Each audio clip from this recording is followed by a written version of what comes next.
الرحمن الرحيم السلام عليكم ورحمة الله وبركاته ولا لك شرفت له سو دhowaada maanta waxaan ka hadlaynaa arrin yaab leh oo mucjise ah oo xagga tirada ah oo ku jirta suuratu alqadr ama inna anzalnaahu fi leylati alqadri saa u taqaanaba kelimadaha suuraddan waa 30 kelimadood.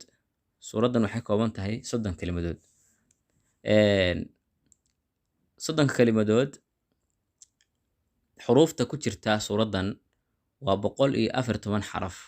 taa macnaheedu waxa weeye marka kelimadaha laga fiiriyo waa 30 oo waa 30 ka jirta qur'aanka baad moodaa inay lambar tahay. Marka laga fiiriyo xuruuftana waa 114 oo xagga suuradaha la mid noqonaysa xagga lambarka. taas waa mucjiso.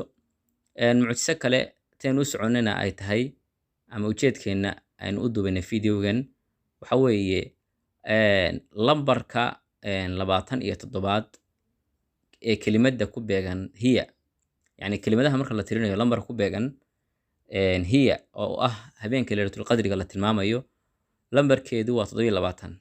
taana waa mucjiso kale oo aad moodo inay ku tusinayso habeenkaasi inuu yahay habeenka Laylatul Qadriga inuu yahay habeenka 27ka.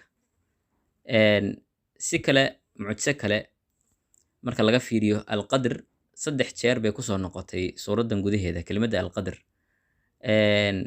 lambarada ay ka qaatay kelimad ahaanna waa lambarka 5 iyo 10 iyo 12. marka la isu geeyo tiro ahaan waxay noqonayaan 27. taana waa calaamad kale aad moodid oo kuu sheegaysa habeenkaasi inuu yahay habeenka 27ka.